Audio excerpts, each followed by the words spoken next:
First one, ഒന്നിനു ശേഷം 100 പൂജ്യമുള്ള സംഖ്യ അറിയപ്പെടുന്നത് ഗൂഗോൾ.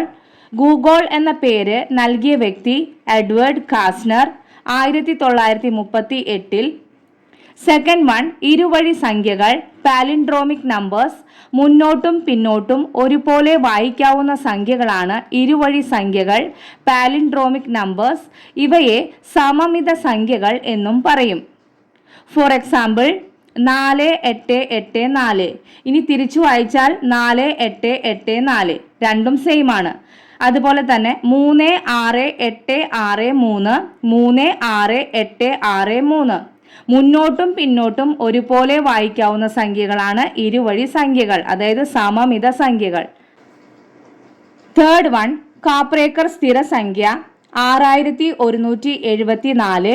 മഹാരാഷ്ട്രയിലെ അധ്യാപകനായിരുന്ന കാപ്രേക്കർ എന്ന ഗണിതശാസ്ത്രജ്ഞൻ കണ്ടെത്തിയതിനാൽ 6174 എന്ന സംഖ്യ കാപ്രേക്കർ സ്ഥിരസംഖ്യ എന്ന പേരിലാണ് അറിയപ്പെടുന്നത്. 2, 3, 5, 6 എന്നീ അക്കങ്ങൾ ആവർത്തിക്കാതെ ഉണ്ടാക്കാവുന്ന ഏറ്റവും വലിയ സംഖ്യ. അതായത് ഡിസെൻഡിങ് ഓർഡറിൽ എഴുതുക, വലുതിൽ നിന്ന് ചെറുതിലേക്ക്. അപ്പോൾ നമുക്ക് കിട്ടുന്ന സംഖ്യ 6532.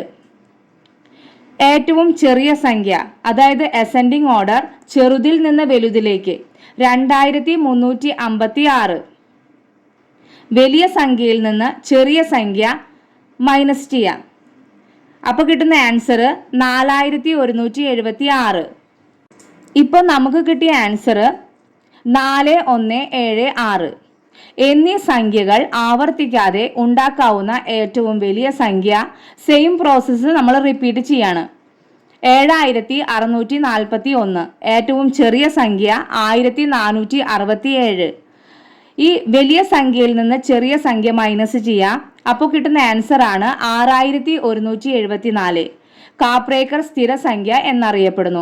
ഇത് തുടർന്നാലും നമുക്ക് കിട്ടുന്ന ഉത്തരം എപ്പോഴും 6174 ആയിരിക്കും. ആയതിനാൽ ഇത് കാപ്രേക്കർ സ്ഥിരസംഖ്യ എന്നറിയപ്പെടുന്നു. ഫോർത്ത് വൺ, ഇംഗ്ലീഷിൽ കോണിനെ സൂചിപ്പിക്കുന്ന ആംഗിൾ എന്ന വാക്ക് ഗ്രീക്ക് ഭാഷയിലെ ആംഗിലോസ് എന്ന പദത്തിൽ നിന്നാണ് വന്നത്. വളഞ്ഞത്, നേരെയല്ലാത്തത് എന്നെല്ലാമാണ് ഇതിന്റെ അർത്ഥം. Fifth one, GeoGebra. സാൾസ്ബർഗ് യൂണിവേഴ്സിറ്റിയിലെ അധ്യാപകനായിരുന്ന മക്സ് ഹോവൻ വാർട്ടർ 2001 രൂപപ്പെടുത്തിയ ഒരു ഗണിത പഠന സോഫ്റ്റ്വെയർ ആണ് ജിയോജിബ്ര. ഇത് പൂർണ്ണമായും സ്വതന്ത്ര സോഫ്റ്റ്വെയർ ഗണത്തിൽ പെടുന്നതാണ്. ന്യൂ ലിനക്സിൽ പ്രവർത്തിക്കുന്ന ജിയോജിബ്ര 4 ആണ് നാം ഉപയോഗിക്കുന്നത്. സിക്സ്ത് വൺ, ലക്ഷത്തിന് പറയുന്ന മറ്റൊരു പേര് 100,000. സെവൻത് വൺ, 10 ലക്ഷത്തിന് പറയുന്ന മറ്റൊരു പേര് million. Eighth one, 100 kilogram 1 quintal, 1000 kilogram 1 ton, 1 ton 10 quintal. Ninth one, Roman സംഖ്യാസമ്പ്രദായ പ്രകാരം I എന്നത് 1-നെയും, V എന്നത് 5-നെയും, X എന്നത് 10-നെയും, L എന്നത് 50-നെയും, C എന്നത് 100-നെയും, D എന്നത് 500-നെയും, M എന്നത് 1000-നെയും സൂചിപ്പിക്കുന്നു. 10th വൺ, വൃത്ത കേന്ദ്രത്തിൽ നിന്നും വൃത്തത്തിലേക്കുള്ള അകലത്തെ വൃത്തത്തിന്റെ ആരം, റേഡിയസ് എന്ന് പറയുന്നു. 11th വൺ, വ്യാസം. വൃത്ത കേന്ദ്രത്തിലൂടെ വൃത്തത്തിലെ 2 ബിന്ദുക്കളിലേക്ക് വരയ്ക്കുന്ന വരയുടെ നീളമാണ് വ്യാസം, അതായത് ഡയാമീറ്റർ. ഒരു വൃത്തത്തിനുള്ളിൽ വരയ്ക്കാവുന്ന ഏറ്റവും നീളം കൂടിയ വരയാണ് ആ വൃത്തത്തിന്റെ വ്യാസം. ഒരു വൃത്തത്തിന്റെ ആരത്തിന്റെ 2 മടങ്ങാണ് വ്യാസം. വ്യാസം = 2 × ആരം. അതായത് 2 × ആരം എന്ന് പറയുന്നത് റേഡിയസ് ആണ്, അതായത് r = 2r. ഒരു വൃത്തത്തിന്റെ വ്യാസത്തിന്റെ പകുതിയാണ് ആരം. ആരം = വ്യാസം × 1/2 വ്യാസം എന്ന് പറയുന്നത് ഡയമീറ്റർ ആണ്, അതായത് d × 1/2 d/2. വ്യാസം ഡയമീറ്റർ = 2r, ആരം റേഡിയസ് = d/2.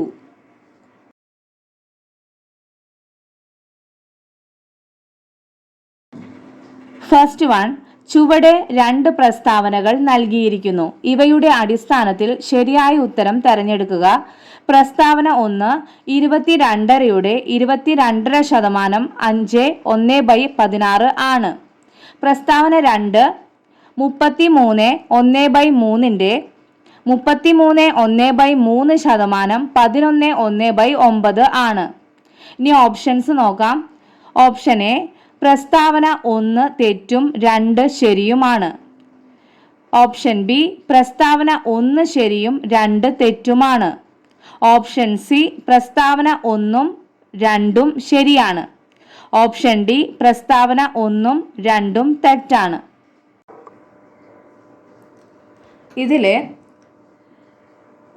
ആദ്യത്തെ പ്രസ്താവന നമുക്ക് നോക്കാം. 22.5-യുടെ 22.5% 5/1/16 ആണ്.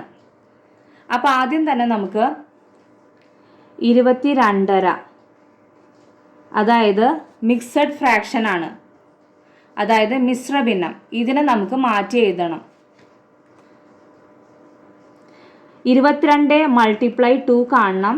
അത് കഴിഞ്ഞിട്ട് അതിനെ നമുക്ക് പ്ലസ് ചെയ്യണം. അങ്ങനെയാണ് നമ്മൾ ഇതിനെ ചേഞ്ച് ചെയ്യാൻ പോകുന്നത്. 22 × 2 എത്രയാണ്? 44 പ്ലസ് 1 എത്രയാ? 45. 45/2 ആണ്.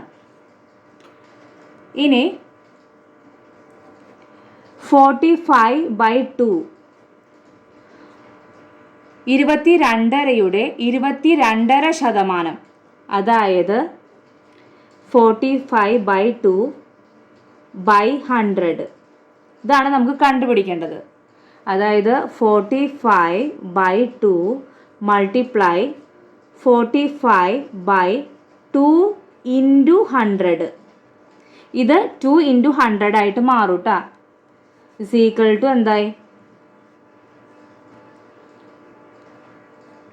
45/2 മൾട്ടിപ്ലൈ 45/200.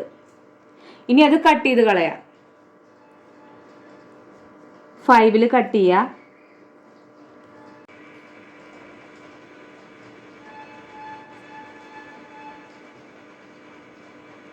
ഇനി വീണ്ടും 5ൽ കട്ട് ചെയ്യാം.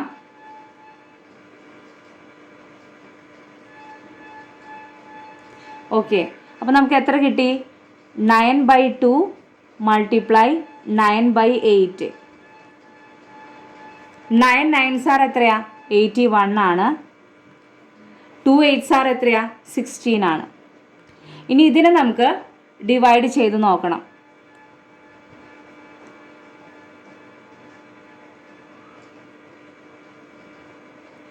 16 × 5 എത്രയാ? 80 ആണ്. ഇത്രയാണ് നമുക്ക് കിട്ടിയത്. അപ്പോൾ നമ്മൾ ഇതിനെ എഴുതുമ്പോൾ 5 1/16 ഇതാണ് ആൻസർ. അപ്പോൾ പ്രസ്താവന എന്തായിരുന്നു? 22.5-യുടെ 22.5% 5/1/16 ആണ്. അപ്പോൾ ഈ പ്രസ്താവന എന്താണ്? ശരിയാണ്.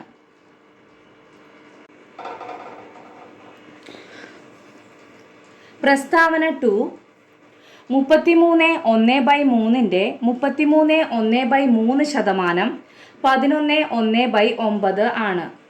നേരത്തെ ചെയ്ത പോലെ തന്നെ 33/1/3 മിക്സഡ് ഫ്രാക്ഷന് നമുക്കത് മാറ്റി എഴുതണം. അപ്പോൾ ഇവിടെ മൾട്ടിപ്ലിക്കേഷൻ, ഇവിടെ പ്ലസ്. അപ്പോൾ 33 × 3 = 99 പ്ലസ് 1 എന്ന് പറയുമ്പോൾ 100. 100/3 ആണ്. അപ്പം ഇനി 100/3 മൾട്ടിപ്ലൈ 100/3/100 ആണ്. അതായത് 100/3 മൾട്ടിപ്ലൈ 100/3 × 100. നേരത്തെ ചെയ്ത പോലെ തന്നെ ഇത് കട്ട് ചെയ്ത് കളഞ്ഞു. ഇസ് ഈക്വൽ ടു എന്തായി? 100/9 ആയി. ഇനി 100നെ ഹരിക്കുക.